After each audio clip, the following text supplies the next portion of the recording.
We're gonna record. Okay. So it says start off by going around and saying how much you've read, not skimmed. So I read basically everything. Did Mm, you guys? yeah, I read everything. How much did you read, Jake? I read everything except for the Turtle Creek part. Oh, yeah. Yeah. All right. Do you want to just go question by question? Yeah. Take turn. I'll yeah, let me get Okay. into them.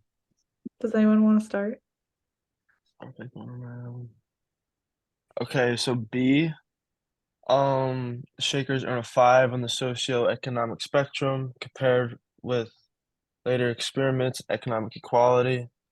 They did econo they did well economically. Their communities also survived for a long time, well over a century, all this despite their refusal to procreate. So how did they make it work economically? Um, think communism, so every shaker held an equal joint interest in the total material wealth of the society. Um, and then I got a quote from it was page 53. Um, Author wrote that the Shakers, the first people in America and actually the world to create a society on the basis of common property were the so-called Shakers. Their barns always full of grain, storeroom full of cloth. Um, I thought it was pretty interesting. Considering what we know about communism and how it's really frowned upon in like our society, how they were able to basically make their own communal life that kind of resembled communists, and they were able to thrive through it. I thought that was pretty interesting. Yeah. I found information on page 43 where it said that the converts lived, worked, and worshipped under one roof. So, like, about how they didn't procreate, they kind of like made their own makeshift families without having to procreate. And that's how they, under one single property, they kind of picked like a farm of one of the Shakers and then were able to establish like their own society through that way. But Also, as a community, they were able to like pool together their resources, so they were able to like buy things in bulk, create things in bulk, and that just helped economically as well. yeah, Yeah, I yeah, saw on one page it said like they brought all of their belongings, like including livestock and everything. yeah, and I remember it saying, um, when they bought things in bulk, that they also were able to they like smartly invested in like long-term things. So like when they would build their buildings, they would invest in like the best wood, and for their farming equipment, just so they wouldn't have to buy it again just to like replace it. So. Yeah. And also on page 51 it said that they use the Bible for like as a manual for economics. Like they use the book of Acts and they like decided how to like what to do economically based off of the information that they read in the Bible. And I think it's important to keep in mind that as a community, they weren't like they had a lot of the basic resources and the necessities to survive, but they weren't like living lavishly. Yeah. I remember on one page it said like for all their rules, they only needed like one rocking chair per room, so they didn't have a lot of furniture, things like that. Yeah.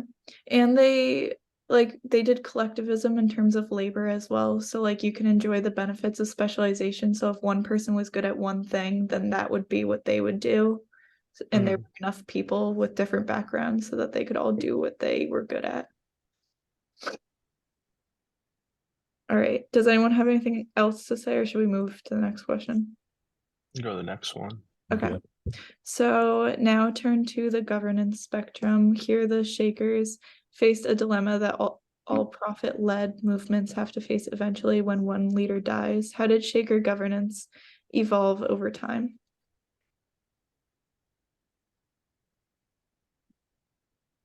I think that the Shaker governance, I mean, it began with Lee, and then sort of it kind of kept going from like who was the most devoted, like who was the closest. Um, I think how it was interesting how it ended, like the last like key figure was a woman. right, I believe. And I thought that was an interesting way, especially like back in their time period. I think it was very progressive on how the Shakers operated. Yeah, I also think that when I think it was Whitaker, I think that was his name, it he kind of like tightened and formalized the restrictions on like what Lee believed in because he could read and write and she couldn't. So Hmm. it made things more clear of what their belief system was because he could actually write it out.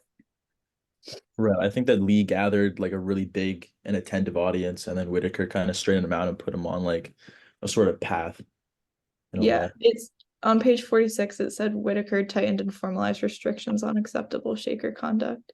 But also, like, it said her successors couldn't match her charisma, but they like compensated with their vision of a better world that she also agreed with. Yeah, like it kind of like her like charisma was able to basically conjoin their society, but then like after she was gone, it was Whitaker and then Meacham who were able to like take their society like to the next level. Um and they did this by and they did this by basically expanding off of what Lee like taught in the beginning, if that makes sense. Yeah, like Lee had the idea and drew in the people, and then they like actually brought the society to life and they like built headquarters and meeting houses and Mm. created like a concrete idea of what she envisioned. Yeah. They also had like they mentioned elders as well. Yeah. They kind of had like a tiered society, and that makes sense because as they were getting, hundreds and hundreds of more converts, they kind of needed like levels of governance, and they had that with the elders, and then I guess like the new converts being at the very bottom of that pyramid. Yeah. And I did read on page 45 that like some converts did leave the faith when she died, but it didn't slow the spread to like a huge extent. And Okay. I think a big part of their society um was how they preached about basically treating everyone equal. Like when Meacham they talked about Meacham and Wright, Lucy Wright. They said especially when they ruled or they not ruled but took over as leaders, they would also work every day and like do all the hands on hands work just to show that like no one was really higher than anyone besides when like you needed to like make decisions, but like in your day-to-day life, everyone was treated equal. Yeah. Okay. Jake, do you want to read the next question? Yeah, for sure. Okay. C, or no, it's D. Drawing on Professor Sam Weinberg's comments in text one, what should we resist doing when reading about the Shakers or any other past group? Generally, how hard was it for you to emphasize with these folks? It was hard at first watching that video because he had so many words that I had no idea what they meant Yeah. at all. So it was hard to like figure out what he was trying to say. But I think he was saying to like resist believing that we're smarter and more moral than the people who came before us. So like even if we think that the Shakers were doing outlandish things, like in that time, it they had a reason for why they were doing what they were doing. Right. I think a lot of his message was kind of like put yourself in their shoes almost, even though it's like almost impossible to imagine because like knowing the things we know now. But yeah, just like reading through their experience, I try not to be like biased or judgmental about like anything that they did. Yeah, and like you can't like when you're reading historical stuff like this, he emphasized how you can't think of it as a modern day person. You gotta exactly like put yourself in their shoes, and you can't um what's the word? You can't like basically like form an opinion and think of something so outlandish because like to them back then that was just their norm. Yeah, he said something like we must immerse ourselves in the range of opinion in that day and like cultivate an empathy for logic that we don't possess ourselves. But how hard was it for you guys to empathize with them? I don't think it was like too hard. Um, they kind of did their own thing, you know, and I guess I respected that. Um, they just wanted to like preach what they believed, dance around. Um, so it wasn't too hard to emphasize with them. Like they were good Yeah. folks. I thought the dancing was a little strange, but like Yeah, I mean, like yeah, I he made it understood their relevant. views. Mm-hmm. Mhm, Yeah. mhm, Yeah, like my answer kind of like bleeds in the next question, but mhm. like I kind of feel like they sacrificed a lot of their freedoms for their way of life, which I didn't necessarily agree with. But I guess when they're so devout to their faith, that's something they were willing to do. Yeah. Okay. So to close, someone can read aloud the final two paragraphs of the chapter slowly, and we can answer each of the questions separately. So does anyone want to read? I'll read it. Okay. I got it up right now. Okay. It's I'm just gonna scroll and find it. Hold on. Okay. it's page 77, right? That's the last one. Yes. Okay. Okay. The Shakers' aversion to the world as they found it and their exuberant millenarian hopes combined to liberate them from any regard for their established forms of human association. Within their villages, they built an entirely new kind of society, one founded upon total equality, spiritual transcendence, and a utopian faith in the perfectibility of life on earth. We are the people who turn the world upside down, Anli like to say. Ultimately, within Zion was less about what the Shakers did than about what they didn't do, namely just about everything that might be called worldly. To them, the state of total abstention, what they called being simple, added up to the doctrine of radical freedom. Freedom from appetite, free from nature, from impulse, and perhaps most important, from the conventions of the world. By scorching out the lusty, scuffling habits of Babylon, the Shakers hope to perfect and liberate their souls and their community. Their best known song celebrates this remarkable paradox. I will bow and be simple. I will bow and be free. Okay. So the first question is, what did the Shakers mean by living simply? Let's see. Does anyone want to start? Yeah, I can start on that. I think Okay. by living simply, they just mean like putting their beliefs first almost and having all like material wants as like a second to their belief. Um, yeah, I think just to live simply, to follow the rules they've established, um, and just sort of, Yeah. you know, I also thought that it kind of like the Shakers stressed simplicity and order in their new society, and I can't remember what page it was. I think it was 58, but they were building each place as if an angel may eventually be in their presence. So like um they were patient and they wanted to create a heavenly society on earth so that when the millennial kingdom came down to it, like the place was prepared for them and they like got it ready for the millennium to come. But that's kind of what I Yeah, thought.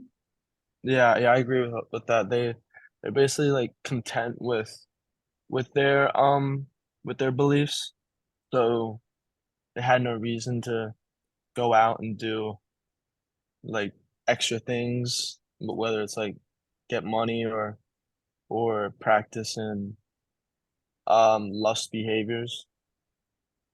Yeah. Okay. And what is the paradox in the song lyrics? Like what is self-contradictory like in the lyric? I think Oh, the I got it. you got it. Yeah, you got it, Jake. Thank you. I think the paradox in the song lyric is to be free. Um, I think that, you know, when you're living that lifestyle, you don't have the freedom exactly to do what you want. You have to put your belief first. You have to put your work first, your sort of service toward the community before yourself. So I think that's the paradox in the song lyric.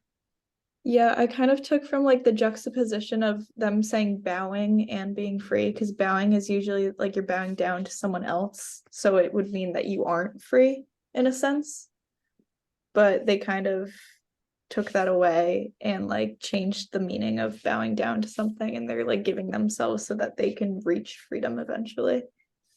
Mhm. Yeah, and I saw there's a paradox in like being living simple and also living free. It kind of like contradicts itself because living simple, you don't really have any individuality or any or the experience of independence. So living simple, are you like they're not really necessarily being themselves or like being individuals who are experiencing true freedom. Yeah, You just like see it there. I think the Shakers felt that like true freedom comes from voluntarily relinquishing your attachments to the material world and like embracing a simple life devoted to like spiritual principles. So, okay. And finally, drawing on Weinberg, how much can you empathize with the philosophy expressed in the song lyric?